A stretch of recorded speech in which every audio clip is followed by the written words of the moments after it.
Chancellor George Osborne has said he wants to see an above-inflation increase in the minimum wage. He told the BBC the economy can now afford to raise the rate, currently set at £6.31 an hour for people over the age of 21.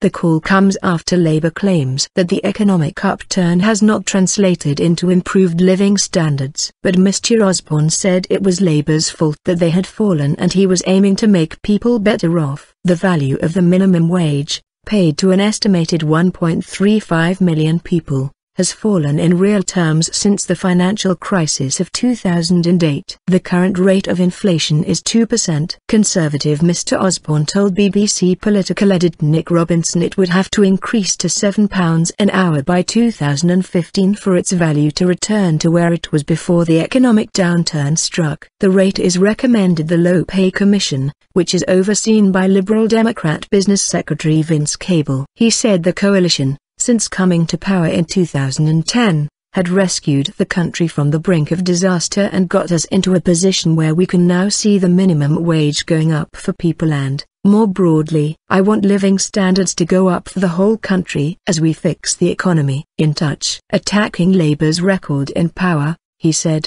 Britain is poorer because of what happened to it in the Great Recession. People in the country are poorer because of what happened in the Great Recession. Mr Osborne added, I want to make sure we are all in it together, as part of the recovery, which is why I want to see above-inflation increases in the minimum wage, precisely because the British economy can now afford that. The minimum wage rate for workers aged 18 to 20 is £5.03 an hour, while it is £3.72 for under 18s. Some Conservatives have urged the Chancellor to call for a minimum wage increase to demonstrate the party's concern over living standards, particularly those of the working poor. Nick Robinson said the announcement was likely to trigger an argument within the coalition, with Liberal Democrats accusing the Conservatives of stealing their policy ideas.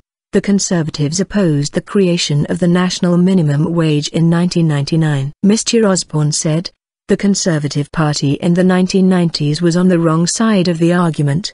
The Conservative Party has changed. It's a modern Conservative Party in touch with the country. He added that the government was planning another big increase in the amount of money people can earn before paying income tax and defended his plans to remove a further £12 billion from the welfare budget. Mr Osborne said, this government, and I as Chancellor, are on the side of hard-working people. I want a welfare system that supports work, that's fair to those who use it and those who pay for it. Labour leader Ed Miliband has repeatedly accused the coalition of presiding over a cost of living crisis, with inflation for fuel, food and other essentials outstripping wage rises. Shadow Treasury Minister Chris Leslie said, George Osborne is flailing around under pressure, but he has made no concrete announcement about the level of the minimum wage.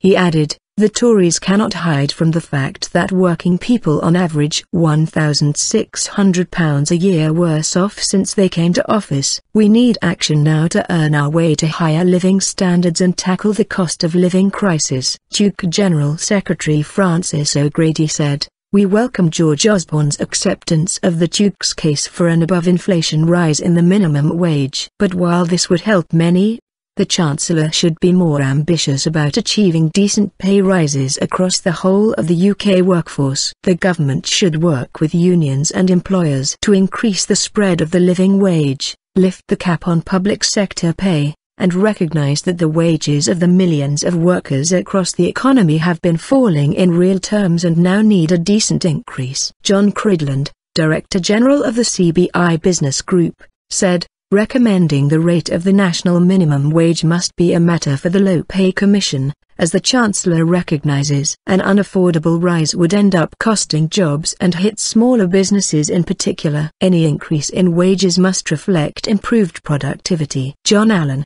Chairman of the Federation of Small Businesses, said the minimum wage increase should not be above the rate of inflation, as many firms operated within very fine margins and were struggling with rising costs in areas such as utilities and business rates.